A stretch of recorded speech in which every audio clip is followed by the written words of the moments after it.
Hello everyone, welcome to let's revise. जैसा कि आपको पता है कि अभी आपकी बीएड सेकेंड सेमेस्टर के फाइल्स की मैं सीरीज़ को चला रही हूँ। तो यहाँ पर आज मैं सबसे पहले माइक्रो प्लान में जो हमारी स्किल्स होती हैं, मतलब जो हमारे टीचिंग स्किल्स होती हैं, उनको यहाँ पे हम डिस्कस करेंगे।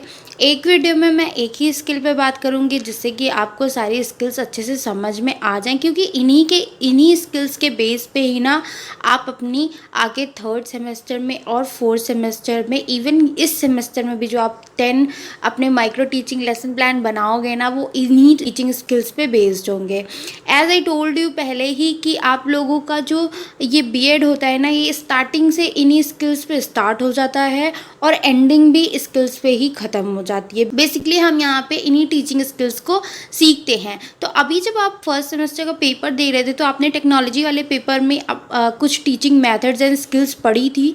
तो बस उसी में से कुछ जो हमारी इम्पॉर्टेंट स्किल्स है उनको हम इसमें इंक्लूड करते हैं। तो टोटल 7 आपकी स्किल्स हैं और इन 7 स्किल्स में कुछ भी कॉपी पेस्ट टाइप का नहीं है। मैं तो आपको यही सजेस्ट करूँगी कि आप इन स्किल्स को सीख लीजिए। ठीक है, आप कोर्स कर रहे हैं, आपने अपने पैसे लगाए हैं, तो आपको बीएड में कुछ आए चाहे नहीं आए, आपको कम से कम इस स्किल्स में क्या चीज़ें होती हैं ये तो आनी ज़रूरी है। ठीक है, तो सबसे पहले जो हमारी स्किल होती है वो होती है एजुकेशनल ऑब्जेक्टिव, मतलब राइटिंग स्किल। आपको पता है कि जो आपका माइक्रो लेसन प्लान बनता है वो 5 to 6 मिनट्स का होता है और पूरा जो टोटल आपका इसका साइकिल होता है वो 36 मिनट का। तो यहाँ पे हम स्टार्टिंग क्या करते हैं, हम माइक्रो प्लान 1 डालते हैं, स्किल का नेम डालते हैं, डेट डालते हैं जिस डेट पे हमने ये बनाया है, उसके बाद सब्जेक्ट डालते हैं। ये कॉमर्स वाले बच्चों के लिए है, तो मैं कॉमर्स वालों को बता दूँ कि यहाँ पे आप देख रहे हो कि बिजनेस स्टडीज़ लिखा है और इस पर मैम ने सर्कल लगाया है। मैं चाहती तो मैं इस पेज को स्किप भी कर सकती थी, बट मैंने इन सब चीज़ों को इसलिए यहाँ पे रखा क्योंकि इससे आप लोगों को सीखने को मिलेगा कि अच्छा इस तरह की मिस्टेक्स हमें नहीं करनी है। ठीक है, और मे बी आप स्किप कर दो, ना सुनो, बट यहाँ पे कट की वजह से आपको ये होगा ना कि अरे ये कट क्यों लगा है, तो आप इसको समझने की कोशिश भी करेंगे। तो मैं आपको बता दूं कि जो कॉमर्स वाले होते हैं वो सब्जेक्ट में बिजनेस स्टडीज़ मेंशन नहीं करते हैं।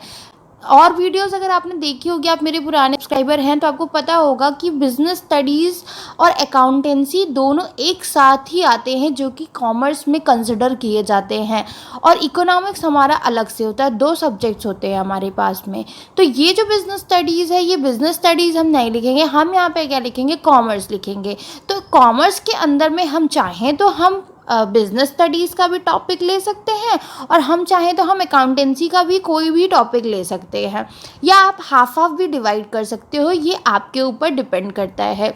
तो यहाँ पे हमने कॉमर्स लिया है, इसके बाद हम इकोनॉमिक्स का भी बनाएंगे। ये जो स्किल्स है ना, ये कॉमर्स, इकोनॉमिक्स, इंग्लिश सबके लिए ना एक जैसी ही हैं, किसी के लिए इतनी ज़्यादा डिफरेंट नहीं है। एक आध पॉइंट्स होंगे जो आपके डिफ़र होंगे, बाकी सब कुछ सेम है। स्किल्स तो हमारी सेम होती हैं ना, उसमें तो कोई प्रॉब्लम नहीं है। तो आप इसको अपने किसी भी सब्जेक्ट में यूज़ कर सकते हैं। क्लास 11, देखिए एक और चीज़ याद रखिएगा कि जो कॉमर्स के स्टूडेंट्स होते हैं ना, बीएड कर रहे होते हैं, उनको क्लास 11th एंड 12th ही मिलता है, क्योंकि आपको भी पता है कि कॉमर्स 11th 12th से पहले नहीं आता है। ठीक है, तो हमने यहाँ पे एक कॉमर्स का टॉपिक लिया, ह्यूमन एक्टिविटीज़, पीरियड हमारा है 2nd। इसके बाद में हम कंपोनेंट ऑफ स्किल्स लिख लेते हैं, मतलब इस स्किल्स के कंपोनेंट्स क्या हैं। तो सेम टू सेम होगा आपका, the objective should be on expected behaviour of students.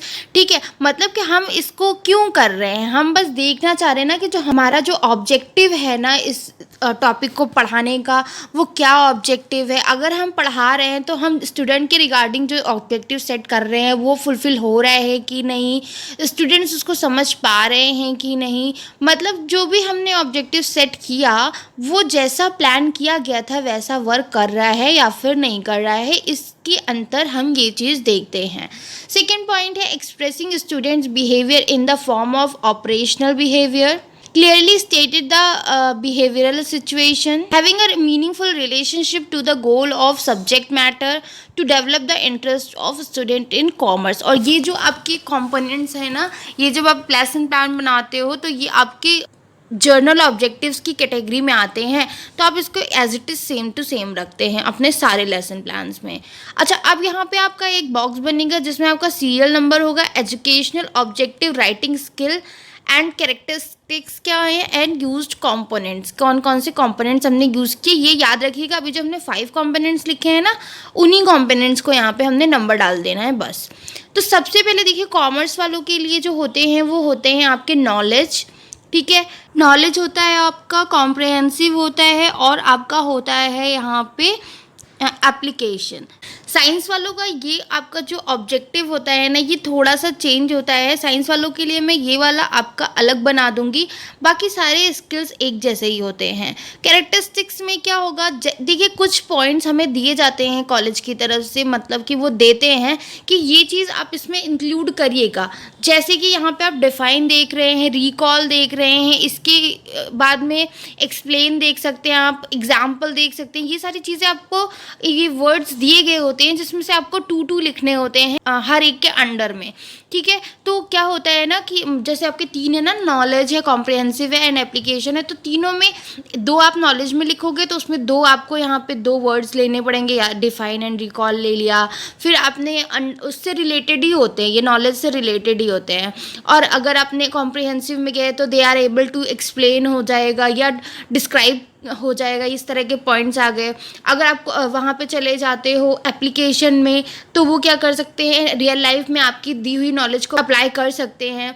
तो ये सारी चीज़ें हमको लिखनी है। तो ये जो वर्ड्स होते हैं ये गिवन होते हैं, आपको बहुत सारे वर्ड्स मिलते हैं स्कूल की तरफ से, तो आप इन वर्ड्स को इसमें अपने लिख सकते हैं अगर आप खुद से अपना लेसन प्लान बनाते हैं तो यहाँ पे लिखा है student will be able to define activity, क्योंकि हमारा क्या है, ह्यूमन एक्टिविटी का ही तो टॉपिक है।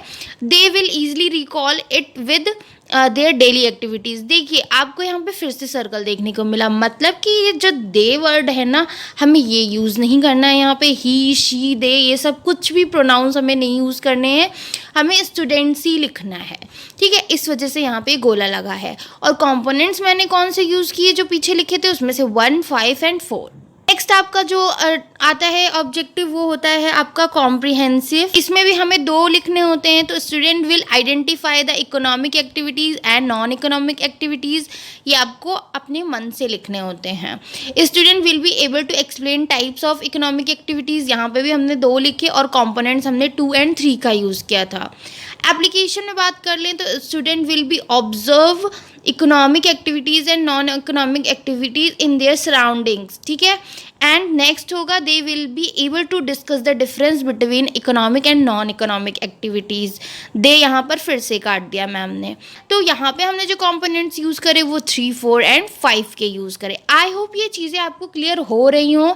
अगर नहीं क्लियर हो रही होंगी ना तो प्लीज़ मुझसे बताइएगा, आप कमेंट सेक्शन में कमेंट करिएगा, मैं फिर से वीडियो बना दूंगी। मुझे आप लोगों को वीडियो बना करके समझाने में कोई प्रॉब्लम नहीं होती, बस मेरा एक ही मोटिव होता है कि आपको समझ में आना चाहिए। अगर आपको एक वीडियो से नहीं समझ में आ रहा है ना, तो मैं आपको 10 वीडियो सेम टॉपिक पे प्रोवाइड करा दूंगी, बट आपको समझ में आए ये मेरी फर्स्ट प्रायोरिटी रहती। तो यहाँ पे आपको सिर्फ 3 ही एजुकेशनल ऑब्जेक्टिव लिखने होते हैं और हम उन पे 2-2 लिखते हैं। ये चीज़ें आपकी क्लियर हो गई। इसके बाद में हमारा सब स्किल्स में एक ये ऑब्जर्वेशन एंड रेटिंग स्केल का बनेगा ही बनेगा। ये क्या होता है कि जब आप अपनी माइक्रो टीचिंग पढ़ा रहे होते हैं ना, अपनी माइक्रो टीचिंग कर रहे होते हैं, तो उस टाइम पे ये जो आपका rating scale and observation scale बना होता है, या तो ये आपके टीचर के पास होता है या तो ये आपके साथ वाले क्लासमेट्स के पास में होता है। तो वो क्या करते हैं, आपके यहाँ पे जो भी आपने कंपोनेंट्स ऑफ स्किल्स लिखे हैं वो लिखे होते हैं 5 के 5, एंड रेटिंग्स दी होती है 1 to 5। तो मतलब जब आप पढ़ा रहे हो तो उसमें आप इन कंपोनेंट्स का यूज़ कर रहे हो कि नहीं कर रहे हो, आपने अपने स्किल्स में इन कंपोनेंट्स का यूज़ किया है कि नहीं किया है। तो उसी अकॉर्डिंग से, मतलब अगर ज़्यादा अच्छा नहीं है या सही से नहीं किया तो आपको 1 पे सर्कल कर देंगे, 3 पे कर देंगे। अगर बहुत अच्छा किया, मतलब एकदम परफेक्ट, तो आपको 5 पे रेट मिलेगा, ठीक है। तो इसमें वो रेटिंग्स देते हैं आपको। तो इसका चार्ट होता है आपका serial number, component of skills, ratings के लिए सब में बनता है। अभी मैं आपको 7 बताऊंगी ना, तो 7 के 7 में आपको ये देखने को मिलेगा।